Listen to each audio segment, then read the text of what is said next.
នេះគឺផ្ទះនៅភូមិអូសាឡៅបងប្អូនបាទនិយាយទៅភូមិអូសាឡៅនេះសម្បូរផ្ទះចាស់ច្រើនណាបងប្អូនបាទហើយសម្បូរគេចិញ្ចឹមគោនៅតាមមាត់មុខផ្ទះនៅតាមមុខផ្ទះគេផងដែរបាទសិតតែផ្ទះចាស់សម្បូរអូច្រើនណាបាទ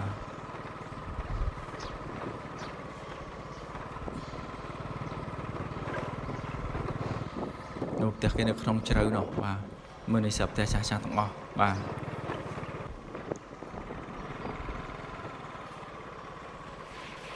ភូមិនេះខ្ញុំតាំងពីខ្ញុំថតបាន3 4វីដេអូនេះភូមិនេះយើងមើលទៅរៀងសល់ផ្ទះចាស់បុរាណច្រើនជាងគេនេះគឺជាសាលាបឋមសិក្សាអូសាឡៅបងប្អូនបាទប៉ុន្តែនៅភូមិផ្សេងទៀតខ្ញុំមិនតន់ទៅដល់ទេបាទដោយសារអ្នកបងប្អូនគេចំគោនោះកណូចំបើងមុខផ្ទះគេឃើញមានច្រើនណាស់ប៉ុន្តែនេះខ្ញុំកាត់ទេវីដេអូកាត់ទៅមើលគេទៀតវីដេអូពេញឃើញបាទពេលនៅផ្ទះមើលទៅចាស់ច្រើនណាស់ឃើញបាទហើយផ្លូវអាលាក់មែនតើបងប្អូនដោយសារបាទនេះគឺអូសាឡៅបងប្អូនបាទខ្ញុំឈរលើស្ទឹកខ្ញុំឈរលើស្ពានកន្លែងនេះធំទឹកធំកន្លែងនេះបាទជម្រាបសួរបងប្អូនបាទថ្ងៃនេះខ្ញុំមកថតវីដេអូនៅភូមិអូសាឡៅបងប្អូនបាទតាមសំណូមពររបស់ account ម្នាក់ហ្នឹងគាត់ឈ្មោះចម្រើន MA គាត់ចង់ឃើញភូមិអូសាឡៅអញ្ចឹងនេះខ្ញុំថតឲ្យគាត់បាទអញ្ចឹងភូមិអូសាឡៅនេះគឺបន្សល់ទុកនៅផ្ទះចាស់ជាច្រើនបាទនៅតាមភូមិដែរហើយក៏មានផ្ទះថ្មីដែលគេសង់ថ្មីខ្លះដែរបាទអញ្ចឹងវីដេអូខ្ញុំនេះថតអូសាឡៅហើយវីដេអូហើយខ្ញុំថតវីដេអូបន្តទៀតគឺនៅអូខ្ជាយបាទខ្ញុំថតបានហើយ2វីដេអូហ្នឹងបាទតែថ្ងៃនេះខ្ញុំចេញវីដេអូនៅភូមិអូសាឡៅឲ្យបងប្អូនបានទស្សនាសិនបាទស្អែកខ្ញុំចេញវីដេអូនៅភូមិអូខ្ជាយបាទអញ្ចឹងភូមិអូសាឡៅនេះក៏ជាភូមិឆ្ងាយមួយដែរប៉ុន្តែសប្តាហ៍ថ្ងៃវាមិនឆ្ងាយបានទេដោយសារចាក់កស៊ូអស់ហើយបាទអញ្ចឹងទៅណារៀងចិត្តតែភូមិនេះដីក្រហមបងប្អូនដីក្រហមបាទផ្ទះនេះគេធ្វើថ្មីខ្លះដែរហើយផ្លូវអាលាក់មែនតើដោយសារភ្លៀងបងប្អូនបាទភ្លៀងមកផ្លូវគ្រួក្រហមទៅពេលភ្លៀងមកវាអស់អាដីហុយហ្នឹងវាសល់តែថ្មធំណាអានេះគេលក់ដូរបងប្អូនបាទលក់នំលក់នេកលក់សាំងលក់អីណាបាទអានេះផ្ទះគេថ្មីបាទដល់ពេលខ្ញុំជីអត់ចង់កើតជីថតចង់កើតដោយសារវាអាលាក់ពេកសល់ថ្មធំបងប្អូនឃើញទេភ្លៀងមកទៅវាអស់អាគ្រួអាដីទូចសល់តែធំជីអាលាក់មែនតើហ្មងតែដោយសារខ្ញុំមានដងលំនឹងអញ្ចឹងខ្ញុំមានដង stabilize អញ្ចឹងវាអត់ទៅអង្គើខ្លាំងឯបាទអានេះផ្ទះនេះបើកធ្វើចោលបាទអញ្ចឹងវីដេអូនេះគឺខ្ញុំថតពីអូសាឡៅហ្នឹងបញ្ចប់នៅកន្លែងវត្តបោះបេងវត្តអូសាឡៅបាទនេះកន្លែងនេះកន្លែងផ្ទះគេបាទផ្ទះបាទដោយសារអាលាក់ពេកបើផ្លូវស្រួលថតស្រួលផ្លូវអាលាក់មែនទេបាទនេះមកផ្ទះគេបងប្អូនឃើញសល់ផ្ទះចាស់ច្រើនណាបងប្អូនបាទ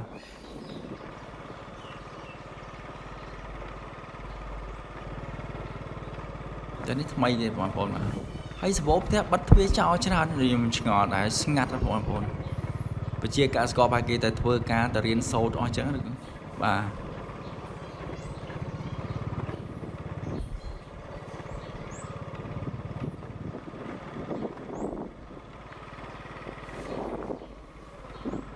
ច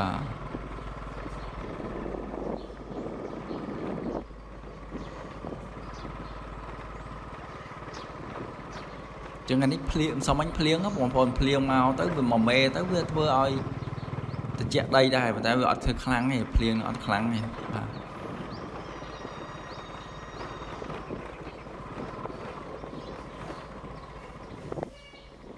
ទវាបន្សល់ទុកនៅក្លុកដក់ទឹកដែរនៅផ្ទះនៅក្នុងបាទកន្លែងណាក្លុកខ្លាំងដក់ទឹកបងប្អូនឃើញទេនេះដក់ទឹកឃើញភ្លៀងមកសមអញហ្នឹងតែភ្លៀងខ្ញុំអត់សូវខ្លាំងផងតោះភ្លៀងនេះក៏ដូចជាខ្លាំងបាទខ្ញុំដកទឹកបាទវាអាលាក់ពិបាកជីហ្មងបងប្អូនណាអាលាក់មែនតើហ្មងថ្មធំជីកាត់ហ្នឹងវាបាទនេះផ្ទះចាស់ហ្នឹងជីកាត់ជីកិនលើថ្មទៅវាអាលាក់បាទ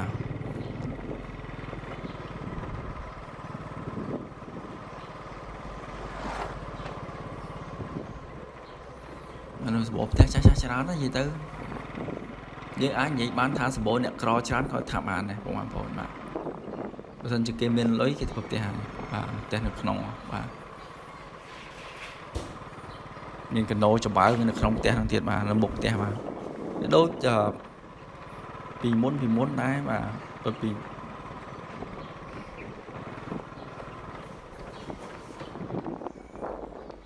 បាទនេះគេចាំគោបងប្អូនបាទសម្បូរគេចាំគោតាមផ្លូវដាក់មុខផ្ទះគេបាទ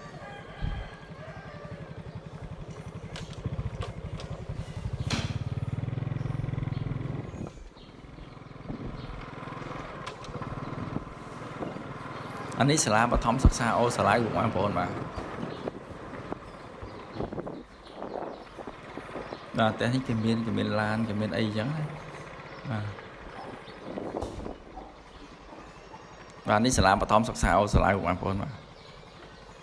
ខ្ញុំមិនហ៊ានថតចំពីមុខទេវាខ្លាចគេមើលមកថាយើងចោលយើងអីស៊ើបការស៊ើបអីចឹងណាខ្ញុំថតយ៉ាងប្រឆិតបន្តិចបាទ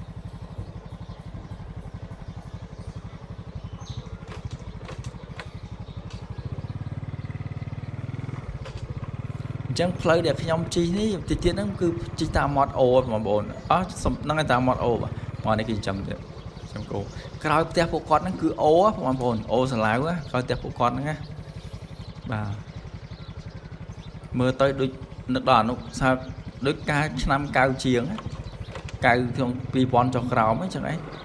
ភូមិតែឥឡូវនេះ2025វាមានរឿងផ្ទះគេធំអ៊ូអដែរហើយបាទមើលរបបផ្ទះគេក្រច្រើនណាមើលទៅបាទ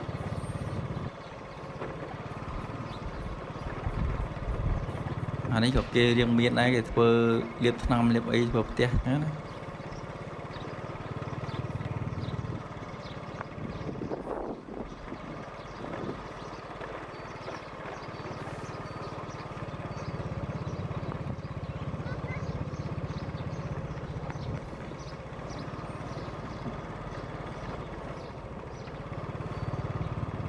ដល់មួយឃើញខ្ញុំកាន់កាមេរ៉ាថតទាំងដើរចូលផ្ទះអស់ហើយបាទតែនេះបិទចោលពីទៅសម្បូរផ្ទះបិទចោលមើលឃើញបិទចោលមិនដឹងថាមនុស្សគេនៅក្នុងផ្ទះហ្នឹងឬក៏ទៅធ្វើការអស់ហើយជាមាននៅក្នុងផ្ទះក៏មានអ្នកចេញទៅធ្វើការដែរហើយស្ងាត់ណាស់បងប្អូនឥឡូវស្ងាត់ណាស់អត់មានភ្ញៀវទេសចរចូលមកលេងទេស្រុកខ្មែរយើងហ៎បាទស្ងាត់ឲ្យដាច់បាយភ្ញៀវខ្មែរគឺដាច់បាយហើយបាទនេះផ្ទះគេថ្មីបងប្អូនបាទ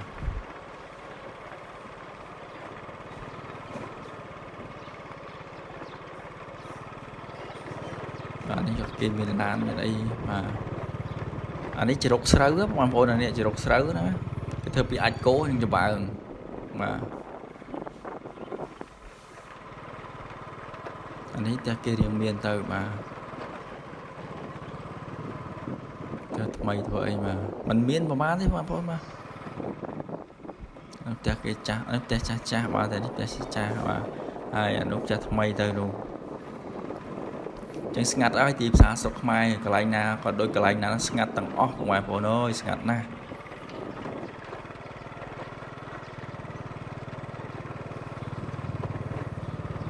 នេះផ្ទះគេថ្មីបាទថ្មីគេទិញដីគេចាក់ដីគេធ្វើលបងធ្វើផ្ទះបាទអានេះទៀតបងប្អូននេះឃើញទេគេចិញ្ចឹមគោគឺចិញ្ចឹមគោនៅមុខផ្ទះបា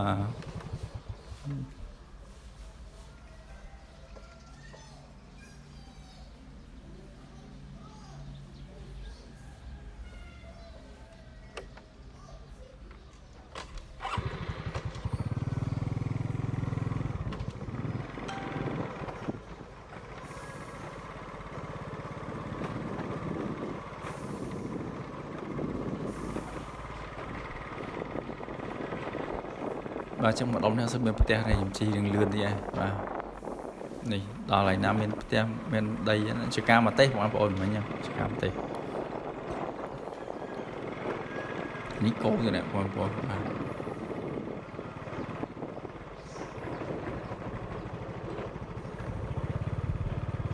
កន្លែងណាមានផ្ទះចឹងខ្ញុំមានរឿងប្រអន់ជឿបន្តិចបាទ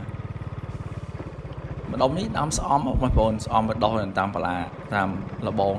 គេដាំមិនដោះខ្លួនវាណាគេដាំទៅវាត្រូវទឹកភ្លៀងវាលាស់អញ្ចឹងណាឃើញបាទ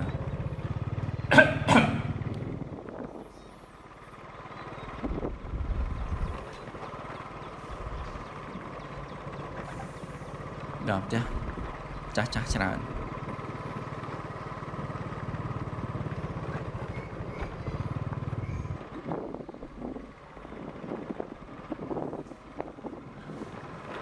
Nàyจะថ្មបាទ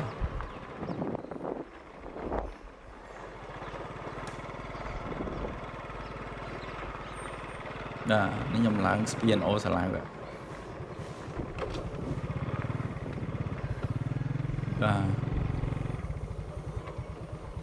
កន្លែងនេះអូធំណាមើលទៅឃើញធំណាបាទទឹកធំណាបងប្អូនមើលទៅទឹកនឹងខ្មៅយើងមានថាទឹកជ្រៅណាបងប្អូនទឹកខ្មៅចឹង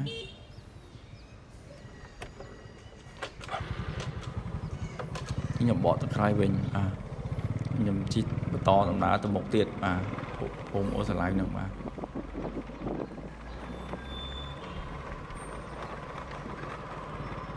ខ្ញុំអែបចូលគៀនបន្តិចព្រោះឡានគេមកពីក្រោយ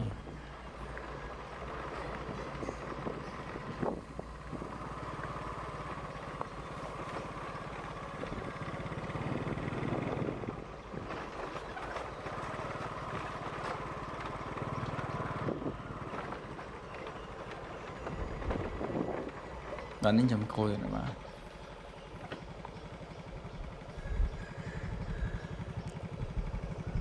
ខ្ញុំឲ្យតែឃើញគោឃើញលក្ខណៈដូចធម្មជាតិខ្ញុំសប្បាយចិត្តបាទ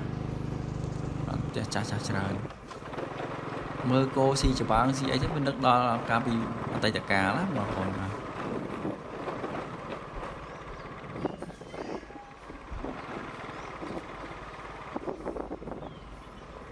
ចា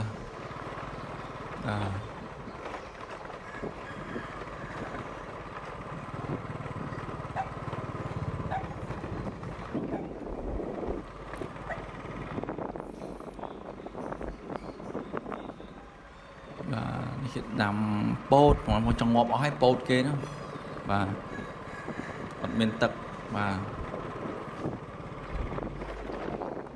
នេះជាកន្លែងនេះរៀងទួលអញ្ចឹងគេដាក់អញ្ចឹងនៅក្រោយទួលហ្នឹងគឺអូសាឡាវបងប្អូនបាទនេះគេដាក់គោឲ្យស៊ីស្មៅបាទស៊ីចម្បាំងបងប្អូនដីទួលអញ្ចឹងគោវានៅកើតព្រោះខែទឹកលិចអញ្ចឹងទៅវានៅដីទួលអញ្ចឹងល្អបាទ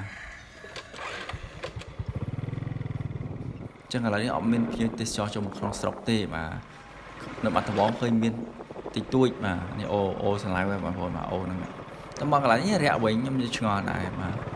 តោះថតលើស្ពានហ្នឹងទឹកនឹងខ្មៅនឹងធំបាទ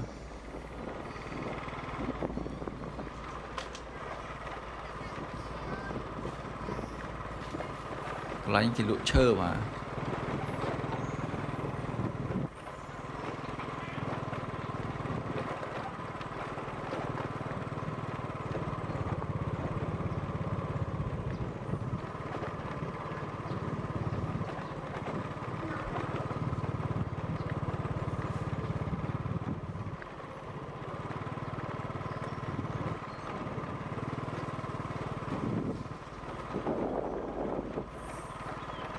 ផ្ទះខ្លះដូចស្ងាត់មនុស្សបណ្ដោយនិយាយទៅបងប្អូនបាទ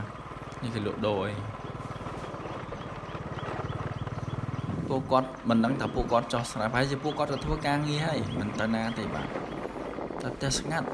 ផ្ទះខ្លះបិទចោលគេនៅម្នាក់ពីរនាក់បាទ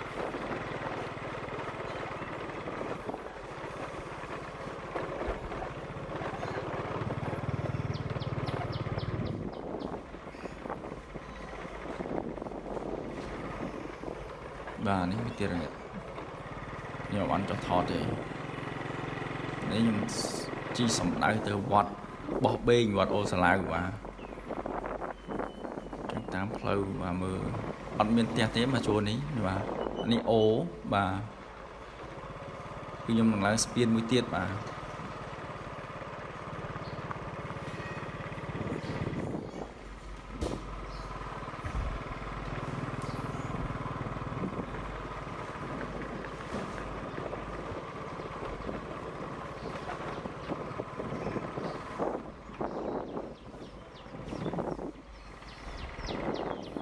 ចាំមកជួននេះតាមមាត់អូណាបងប្អូនអ្នកពេលអូហ្នឹងឃើញ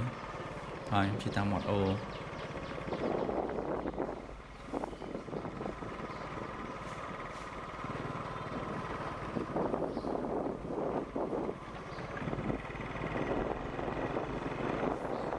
và nó nhung cắt tới đó tiệt cái pro tam phơi của mình dọn mình tiệt mà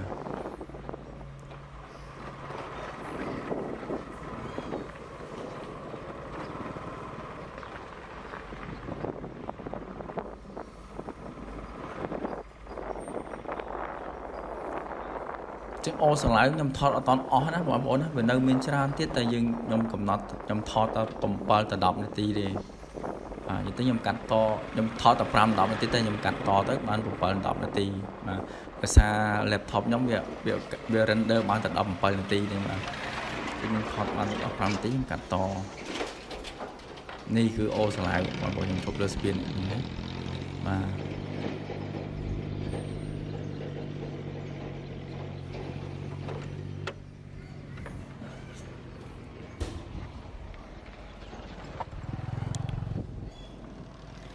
อันนี้คันหนึ่งเราว่าท่อมาเจี๊ยดมาท่อมาเจี๊ยดตามภูมิบางคนมามาเจี๊ยดสกใส่บางคนมา